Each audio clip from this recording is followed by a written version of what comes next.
Tunnel बांधून आपण करताय ते स्त्री हट्टापायी होत आहे, हे खरं आहे का?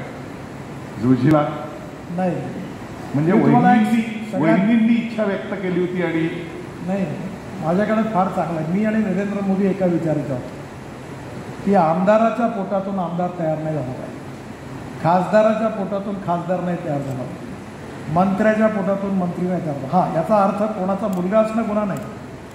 जनतेने म्हणावं की याला तिकीट मिळालं पाहिजे, जरूर द्या, पण त्याच्या आईवडिलांनी म्हणावं की माझ्या मुलाला तिकीट द्या.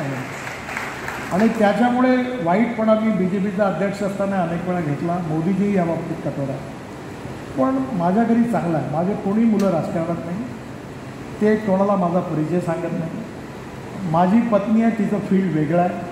ती संस्कार भारती एका हॉस्पिटलची अध्यक्ष आहे, एका शिक्षण संस्थेची अध्यक्ष आहे. ती तिचं काम करते. तिच्या कामात मी हस्तक्षेप करत नाही, माझ्या कामात ती हस्तक्षेप करत नाही. एकदा चुकून माझा साळा आला आणि तो म्हणाला की मला म्हणाली की हा काही कामा करता आला. मी माझा एक अनुभव आहे की मंत्र्यांना अडचणीत आणतात कोण? बायको, नाही तर साळा, आणि नाही तर चहापेक्षा किटली गरम म्हणजे प्रायव्हेट सेक्रेटरी. तर मी त्या साळ्याला बोलावलं, त्यामुळे बाबा तुझं काम असेल तर माझ्याकडे ये, पुन्हा लोकांचं काम घेऊन तू नेतागिरी करायची तुझा संबंध नाही, तू या धनगडीत नाही करायचं.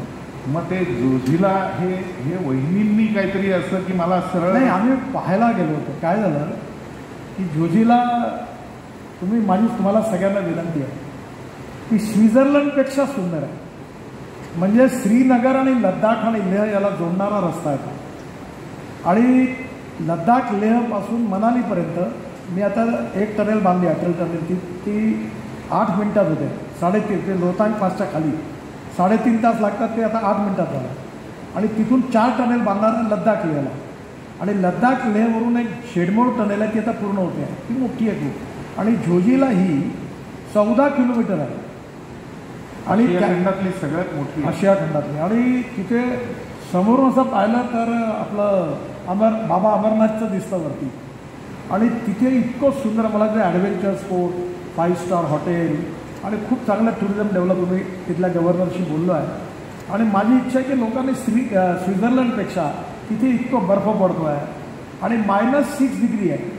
आणि ते टनेल, आता हा जो हॉल आहे ना त्याच्यापेक्षा 1.5 पट मोठा टनेल आहे. आणि आतमध्ये 1000 कामगार काम करून आले आहेत आणि तिथलं टेम्परेचर आता -6 डिग्री आहे. एवढा जेवण खाण सगळं आतमध्ये नेलं आहे.